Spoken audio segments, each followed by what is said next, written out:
Hello, freaks, and welcome again. I'm obviously the Infernal Viewer. Well, I don't know. I mean, you might not know, but I am. And hello, welcome back to another one. Hello. This is the Doctor Who Watch Through Review, as I'm calling it. Yeah. And this, we're talking about the Daleks. Woo! So the second ever Doctor Who story, and obviously the first story to feature the Daleks. So very exciting. Yes. So again, this is another one. When was this transmitted? Oh, it was the 21st of December to the 1st of February. So is that 63 to 64? Yeah. So we're into 1964 now. Yeah. So yeah, this is a 7-part story. Obviously, the second story of series 1, the first to feature the Daleks. And we've watched it. I mean, I've watched it before. So I have watched. I think you've before. watched pretty much everything before, haven't you? Quite a few of them. I'd watched obviously Unearthly Child before, and that. I don't know if I said in the episode we reviewed it, but I had watched that one before, and we've watched this one. Or I've watched this one before. I don't know about you, to be honest. It was a long time ago though, so it was sort of. I was going to say I don't think I've watched it properly before.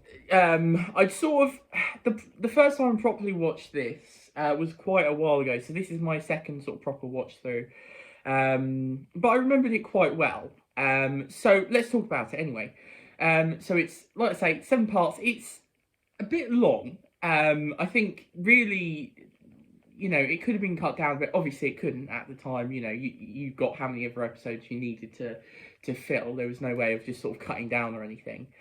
But it's a fun one, isn't it? It is. I really enjoyed it. It's a good introduction to the Daleks, I think. Yeah. They're a good menace. Particularly the first episode actually is a really nice, ominous setup again. I don't know what it is about first episodes of these Doctor Who stories for William Hartnell, but really nice sort of menace, like, the gradually. Doctor's a total menace. Yeah, gradually builds up the sort of, suspense.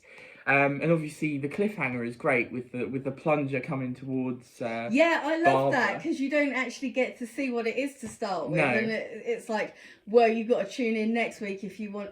Was it next week? Yeah, it would have been next week. Yeah, it's a weekly thing. So you got to tune in next week if you want to see what these Daleks look like. So yeah, and it's an interesting one. I think the Daleks they are an interesting way. I do prefer, some of the later stories that they come in, but this one they do make an impression, certainly. Definitely. We see them, what would you call it, like stun Ian. Yeah. He sort of Which was kind of merciful. Yeah, he can't walk. I'm guessing they did that because they wanted to. Well, they knew they wanted show their power, but also it seems like they kind of wanted to show their power because he tries to run off and but obviously they're trying to sort of keep them alive and because they think they're Thals, don't they? They think they're Thals, yeah. So Thals, sorry. Yeah, well, Thals, well, it doesn't really matter. But yeah, it's quite a good one.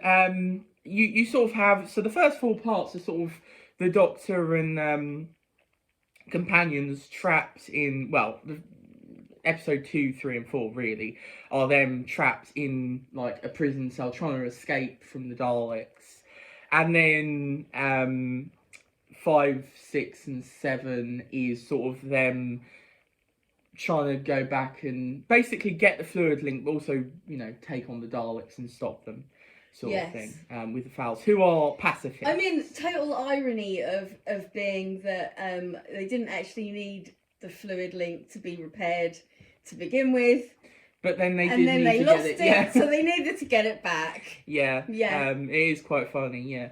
But they're all really good in this, actually. The main cast is pretty good, aren't they? I mean, the Doctor again is a very grumpy man, and he's sort of trying to do explore. He's got his own agenda. Yeah, it's very interesting because these early stories, the Doctor definitely has his own agenda. He's not the Doctor we come to know. Well, later definitely. on. I mean, he doesn't worry about leaving behind companions. No, and he also doesn't worry about again, sort of the Thals. He's quite happy to leave them. The only reason he actually does decide to attack the Dalek thing and help the Thals, and he's not really there to help the Thals. It's more for his own, for their own benefit, is because of the fluid link.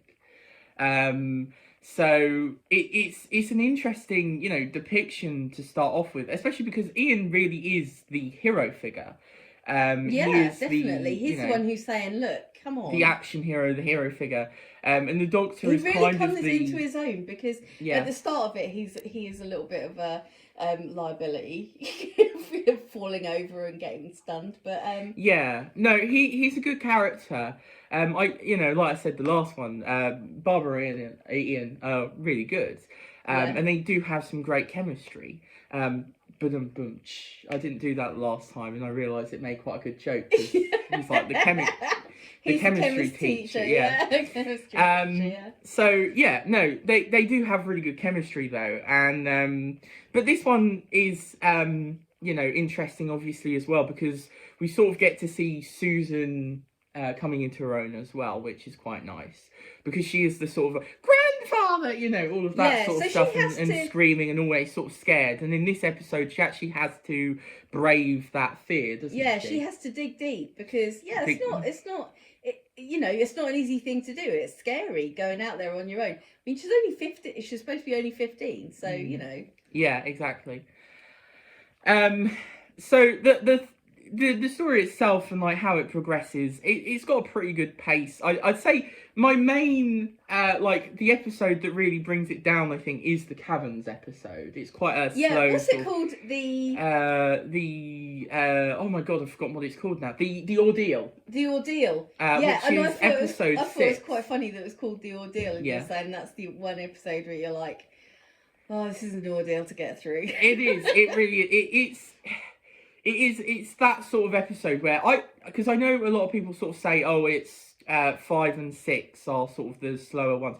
I quite like episode 5, because obviously they go into the swamp, and they're sort of, but it's also them trying to convince the Thals that they have to fight, and not just be pacifists. So I did quite like that one, but episode 6 always drags for me. I'm always like, oh, come on, let's get this one over with. But then the rest of it is pretty good, I think. I think it's just that episode really that drags it down. I would have preferred it to be a bit smoother, the whole, them leaving and then having to go back. It does feel a bit like, all the way back again. And back and there and back again. It's still very well done. And for those who like to always say that, the Doctor Who was more subtle with its politics, I mean... this is the one I think that a lot of people point to. I mean, Nazi Daleks. We really... Well, we point to a lot of them, to be fair. I mean, this was made, World War II was not that long ago when this was made. Well, no, exactly. A lot of people would have been, still alive from it. They would have. They would have remembered the Blitz and they would have still that, remembered it, and obviously having lived through and the fear, a portion of it at least. Yeah. So obviously this was kind of written in, I suppose, because obviously there is that worry as well that, as time goes on, I mean, especially later on, that, these sort of things are forgotten and lessons aren't learned. And this one is sort of that talking about, the whole idea of this kind of Nazism, but the fascism, the idea that others are bad and stuff. And it is not subtle at all. It is in your face. Yeah. There is literally a moment where Ian is literally describing what that is. It's not subtle, it is told to the screen practically. So I think he must be coming from a place of, I mean, I don't know how old he would have been, but it's sort of coming from a place of someone who knows exactly what he's talking about. Yeah. So I mean, I forgot to say, Terry Nation, obviously the creator of the Daleks. But I mean, it is an interesting one, and I mean, he does often return to a lot of the ideas explored in this and his other Dalek stories. I know, he was kind of, known for it and kind of criticised for that. But I do think there are a lot of good ideas, and I mean, having only written 2 other scripts that are non-Dalek stories, I believe, I could be wrong about that. I sort of see where people are coming from, but it is a good story, and there are some interesting things. I do think they, when we get to like Genesis really of the Daleks and stuff, they do explore more of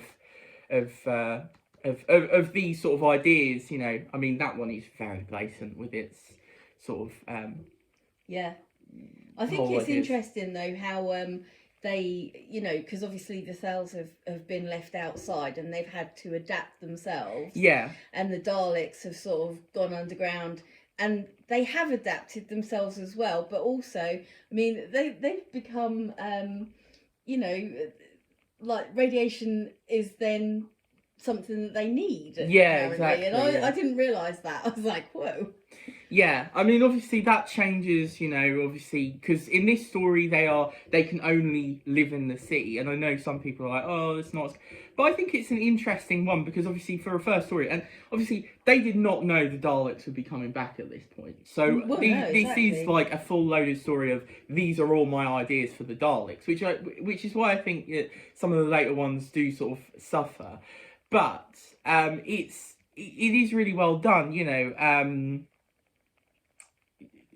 they do feel like a threat, and like it is kind of interesting that obviously to them they're gonna like just explode this like bomb to survive, but at the same time, I mean, the Fells are kind of doing the same thing to wipe out the Daleks, because otherwise they wouldn't survive. So it is kind of an interesting parallel, really. But it's also interesting because this is not a story that's like, pacifism is completely bad, but it's a kind of, you can't just rely on pacifism. Sometimes these which I always find really interesting, to be honest, because it's like there is that moral quandary as well, because I mean, obviously these people have lived on the surface for a few years now. Their ancestors are basically they died in this war, that they were reduced they to were this. warriors, they were warriors, exactly, and now they're farmers, exactly. Yeah. So, it's kind of like, to them, it's like, well, we can't go back to war. We can't lose all of this again. We know what happened last time. We can't do this. Yeah. But obviously, and it's also interesting because I do really like the moment as well when Ian, because they're all sort of arguing between themselves, the Doctor and companions and that, of like, well, we have to have the files. We can't do this on our own, blah blah blah, have to use them, and Ian's like, well, what are we going to do when we get there? Are we going to show them this fluid link and go, well done, all your people died, you died for this, but obviously they have to. So really Ian is kind of like, well, I'm not going to do this unless I can convince them properly that there is a need to fight, and that they need to fight for themselves. Yeah, exactly, that they and obviously they have to, because I mean, they don't know it, but obviously the Daleks eventually, their big plan to, well, I mean, it wasn't originally their plan, because they were going to use the drugs, but it started killing them off, so it did, which also that was really fun. We was going round and round, there's just going, I don't like it. Yeah, exactly. It's a fun. Get me off the roundabout. Did you like our impressions of the Daleks? But yeah, I mean, you can totally see why they were so memorable and why so many people loved them at the time. Oh my goodness me! I think seeing them for the first time as a child. It's just like, I think the thing is, a lot of people now like to go, oh, they look so silly, but the thing is, they are just. Not only do they look iconic, like they have a look like no other thing. I don't think they look like anything else. But also they sound iconic. You can go around, exterminate, exactly. And you can easily everybody knows that, you can do those impressions really easy, and I think that is what makes those memorable things. Is if you can easily. It must have been so fun, because I think there was a story. I mean, it was probably on the that adventure in Space and Time. Adventures in Space and Time. Yeah. I mean, they talked about the kids wanting playing the Daleks. Exactly. Well, it's really fun because obviously you do you get those like the kids, going around the playground exterminating each other and stuff. And Yeah. I mean, you can sort of imagine that at the time, can't you? And I mean, people, kids still do that. I think, with the revival, it. Well, you used to put the Daleks in the freezer. Yeah, well, yeah, exactly. A bit like Joey. Joey. Yeah. Yeah. Exactly. They're scary. Put them in the freezer. Yeah. I was never scared of them though. I just, You just put them in the freezer. Well, I just put them in the freezer because there was obviously some game I was playing. It was probably like the Dalek spaceship. Well, no, I'd assume that there was some sort of the Doctor had put them in there or something to stop them. I don't really know. I just remember opening it up. And there's just a Dalek. And there's just a Dalek. There's just a Dalek, yeah. Next to the frozen peas. But I mean, the thing with this story, even if you have problems with it, and I should bring up, there are some obviously very outdated things in here, especially the weird stuff between that one guy and that woman. It's like she was a child, and now it's like okay. And that was 4 years ago. It's like, hang on a minute, this seems a little bit like grooming. They all seem like really a lot lot men. Yeah, they do. Well, she 40s. seems really young, and they all seem like 30, 40. She seems like she's like about 17 or something. Yeah, it's just like wow. And then obviously there's also a lot of sexism. Yeah, just a bit. I mean, there is the general stuff like, oh, come on, men, let's do this. We have to do this. I did like the bit where like, oh, why did you let her come? About Barbara. It's like, yeah. I don't think I could have stopped her if I tried. And it's like, okay then. Yeah, power to Barbara. Yeah, Barbara is great as well. I do always love the scene in the first episode where she's like wandering around and she just puts her hands on the camera and it's just like Yeah, when she's getting stuck in the room. Oh my god, yeah. It's a nice build up, that one, isn't it? I must admit, it is rather tense. Very tense, actually. I thought I wouldn't like it. It'd be getting lost in the maze of passages in Dalek City, and then you end up in a lift and you're like, oh my god, and then you get faced with a Dalek. I mean, Jesus.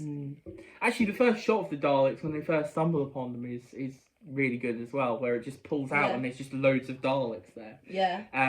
It's just really good as well, actually. Very iconic shot. Yeah. So yeah, no, I really enjoyed it. I mean, but as I was saying though, even with its problems, its outdatedness, I think you can just look at this one and go, this is why Doctor Who survived. Without it, it wouldn't have, let's be realistic, as good as we enjoy Unearthly Child, at least first episode, and the rest is fine. But, this is what made the show. Without this, without Dalek Mania and things like that, it just would not be Doctor Who. So, I mean, we have to be thankful for Terry Nation. If you've got a TARDIS that can go around time and space and all that, you don't just necessarily want to go, back in time and learn about things. You want to go and invent stuff. I mean, it is a pity that they sort of, I mean, there was a reason for it, but it is a pity that they dropped the historicals, because I do enjoy them. But we're loving them now. We are, I mean, they are pseudo historicals, to be fair, but I do really enjoy them. I mean, we have always had pseudo historicals, although to be fair, they're definitely better now than they were, especially with New Who. Yeah. Not necessarily with Classic Who, but with New Who at least. As a lot of people bring up, this is a bit off topic, but as a lot of people bring up, I mean, there's been discussion about this, but as people have said, I think really it's the fact that they really embody the times and the people and stuff like that. They don't just feel like a background for another alien adventure kind of thing. They do feel like those time periods and those people are important. Is why they make them so memorable. Very difficult to actually make something that is really historically accurate and keep it in Doctor Who and make it interesting, because obviously, if you're just going back to look at history, then it's like, what is the Doctor doing there? Although, I mean, the Doctor is often trying to go on holiday. Yeah. Well, obviously, a lot of time they get caught and stuff like that. I think what I was more going for, what we were more talking about, is the fact that, obviously, a lot of the time, especially with the new Who historicals, there is a time that they're in time, but it doesn't really feel like it's that time. It just feels like it's just a different location for another adventure.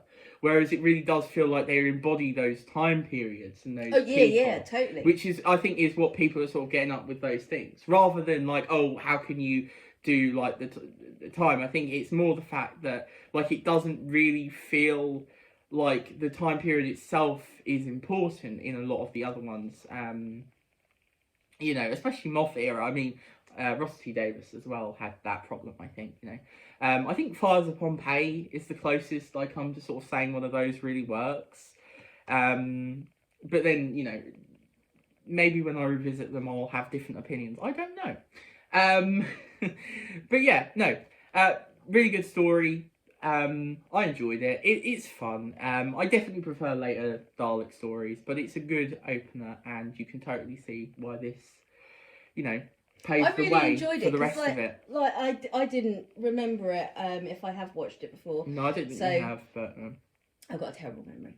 And you know, I thought it was really good fun.